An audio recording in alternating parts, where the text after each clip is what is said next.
That's right. The title of this video is no joke. It takes 10,000 hours to get good at guitar. Let's talk about that.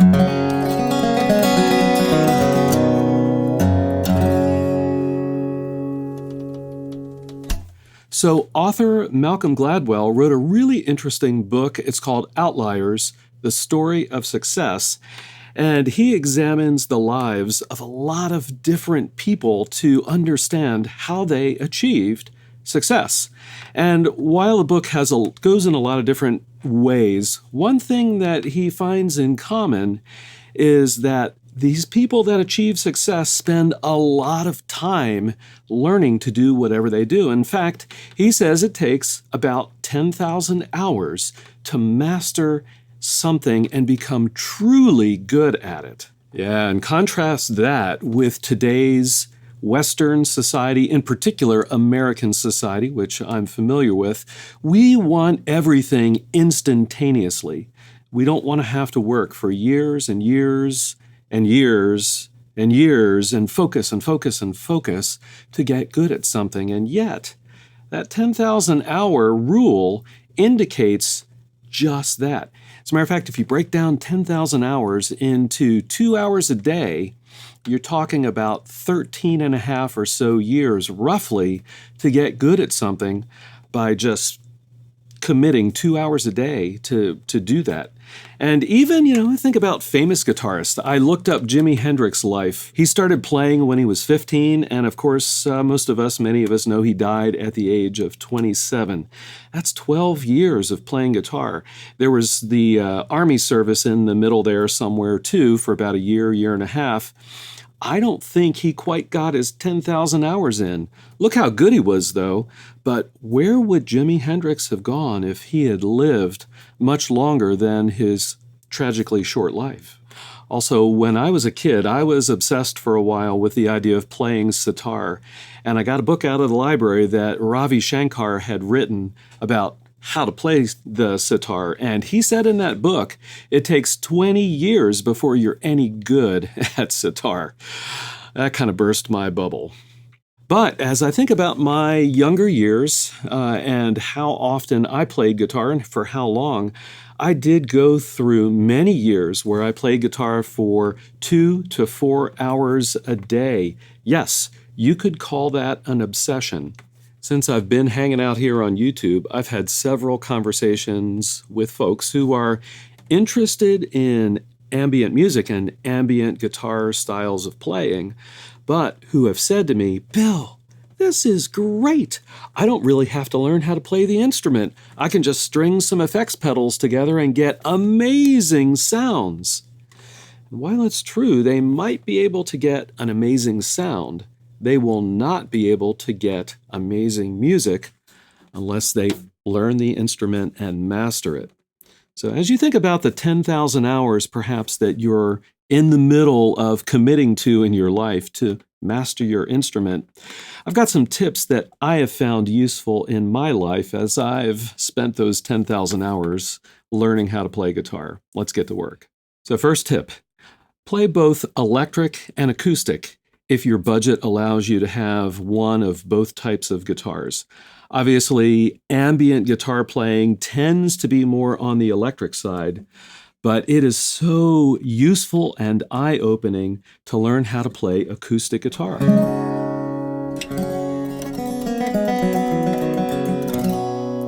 It requires a different way of thinking about the instrument, a different touch on both the fretboard and also with the right hand, and different level of strength in the hand. It's just a different instrument altogether. But the lessons you learn on the acoustic guitar can be leveraged on the electric guitar when you move back over and begin to hook up all those effect pedals and get those amazing sounds. Next tip. Don't just focus on one style of music. I've mentioned this on a couple of videos, but I'll mention it again. It's really great for the kind of the breadth and depth of how you think about music to learn how to play multiple styles. And for me, of course, I play electric, but I also learned as a teenager how to do bluegrass style flat picking.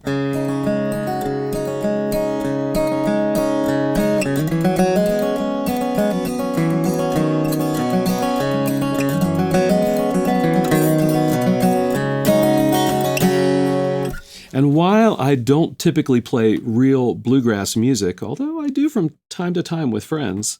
I find that the picking lessons that I've learned and the fingering lessons that I've learned have really come in handy when I play ambient electric guitar.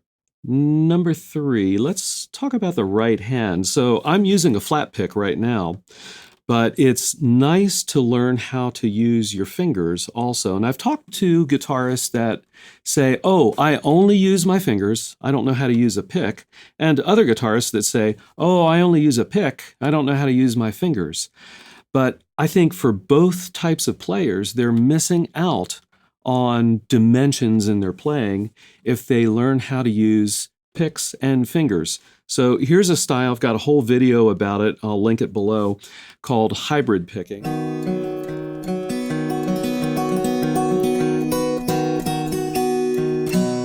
Where you can actually combine the use of the flat pick and fingers together, and it's just...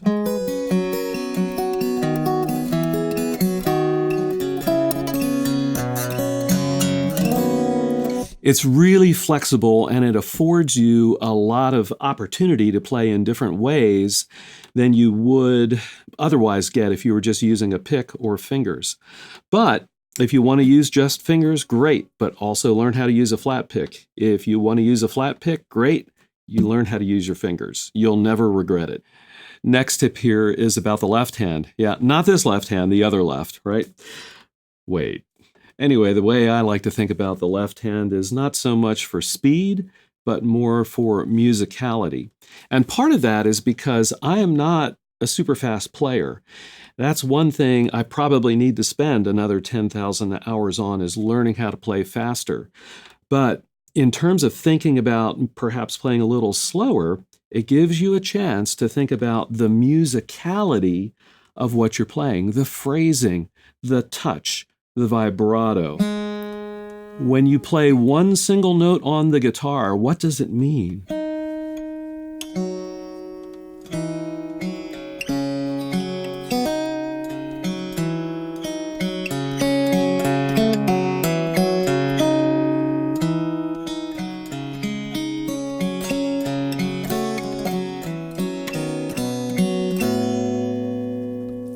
What does that mean, right? So if you're thinking about musicality, you might slow down a little bit. That doesn't mean you can't play fast, but think about the musicality of your notes.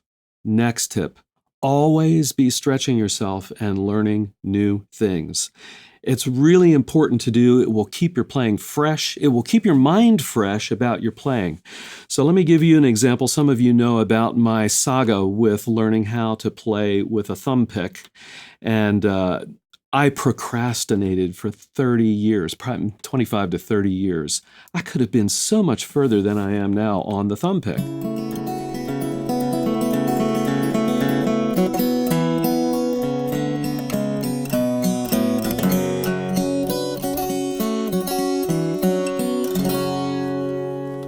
It wasn't until I injured my elbow, I got tennis elbow in this left arm, and I couldn't even press on the fingerboard for 4 months, that I finally learned how to play with a thumb pick. I tuned the guitar to an open chord so I wouldn't have to touch it with my left hand, and just practiced every day for 15 minutes, maybe half an hour, whatever it was.